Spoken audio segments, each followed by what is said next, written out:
joins us. ABC News Chief Medical Correspondent. Good morning, Doctor. Thanks for joining us.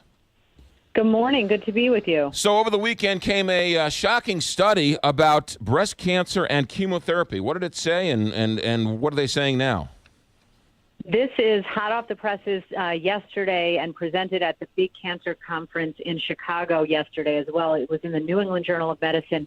Who it's for is for women with hormone receptor positive, HER2 negative, and lymph node negative early stage breast cancer. So this is the most common type of breast cancer diagnosed in the country today.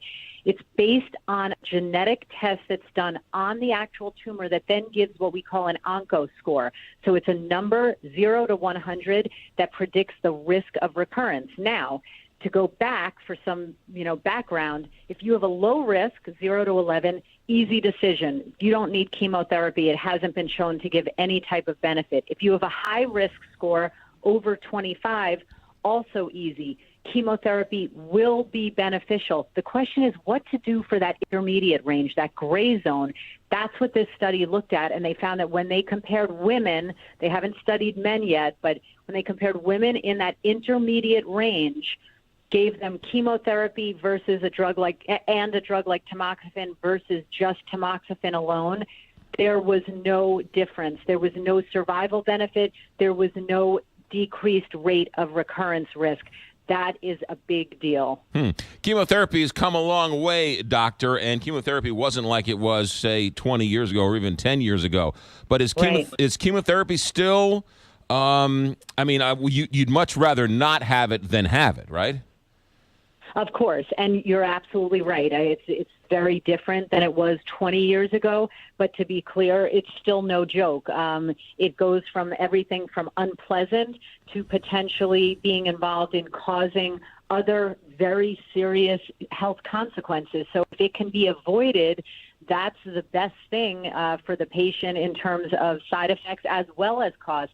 This study did find, though, in an intermediate range for women under the age of 50, that chemotherapy did have a slight benefit. So we don't want to send the message that chemo for no one, because for certain types of high-risk tumors, high-risk women, younger women, chemotherapy absolutely still has a place.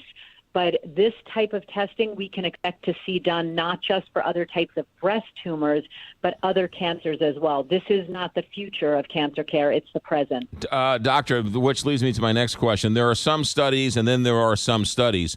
Does this mean that today a woman diagnosed with this can change their course of treatment starting today because of this? It really does look like that, and there are some top cancer experts that are saying that literally today the results of this trial will change treatment absolutely in real time. People need to know a couple things. This test is widely available, and it has been out for years. There are several companies that do this test. One of them partially funded this study, but there are several companies out there that are all doing the same test. Women don't have to ask for it. It's pretty much automatically done. And most of the time, private insurance and Medicare does cover it, but it is an expensive test. It costs about $3,000 to run. Doctor, you sound pretty excited about this. This seems like it's a breakthrough. It's being called a landmark trial, and I think people are excited about it in the world of medicine and oncology. I can't help but think about all of the tens of thousands of women who went through chemo, made it through, and are now hearing this news and saying, oh, my gosh, you mean I didn't have to go through that? And to those women, I just want to hug them. I'm sure every doctor out there feels that same way, but it's proof of a concept that in medicine and science, we never stop studying things, even things that we think we understand, because we learn every single day. And now it's about risk versus benefit and minimizing risks, maximizing benefits. Good story. Dr. Jennifer Ashton, ABC News Chief Medical Correspondent. Doctor, thank you for your time.